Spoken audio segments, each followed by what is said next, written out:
నమస్తే మిత్రులారా. ఇంట్లో మొక్కలు పెంచుకుంటే అందంతో పాటు ఆహ్లాదకరమైన వాతావరణం ఏర్పడుతుంది. అయితే వాటిని నీళ్లు పట్టడం ఓ పని.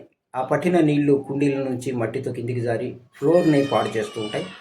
అయితే నీళ్లు ఎక్కువగా అవసరం లేని మొక్కలను పెంచుకుంటే ఈ సమస్య ఉండదు. ఈ మొక్కలు అలాంటివే. వీటిని బాల్కనీలో పెంచుకోవచ్చు, హాల్లో కూడా అలంకరించుకోవచ్చు. అవేమిటో ఇప్పుడు చూద్దాం. బోగస్ విల్లియా, దీనినే కాగితం పూల చెట్టు కూడా అంటారు. ఇది గ్రామాల్లో ఎక్కువగా కనిపిస్తుంది. చాలా విస్తారంగా పెరుగుతుంది. కుండీల్లో పెంచుకోదగిన రకాలు కూడా దొరుకుతున్నాయి. అంతేకాదు తెలుపు, ఎరుపు, నారింజ, గోధుమ రంగుల్లో పూసే మొక్కలు కూడా అందుబాటులో ఉన్నాయి. ఈ మొక్కకు నీటి అవసరం ఎక్కువగా ఉండదు. పాదుని కాస్త తడిపితే చాలు. చాలా కాలం వరకు తాజాగా ఉండి నిండుగా పుష్పించి అలరిస్తుంది. సో అలాగే రబ్బర్ ప్లాంట్, ఈ మొక్కకు ఒక్కసారి నీళ్లు పెడితే చాలు, నెలంతా తాజా ఆకులతో వికసిస్తూ ఆహ్లాదాన్ని పంచుతుంది. దళసరి ఆకులతో ఆకట్టుకునే ఈ మొక్క హాల్కు కొత్త అందాన్ని తెచ్చిపెడుతుంది. అలాగే మనీ ప్లాంట్, మీ అందరికీ తెలుసు.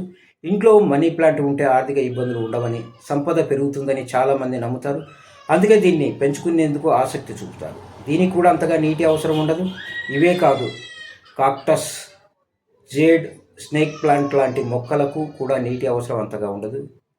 ఇంకేం, ఈ మొక్కలకు ఇంట్లో చోటిచ్చి మీ గృహాన్ని వనసీమగా మార్చేసుకోండి.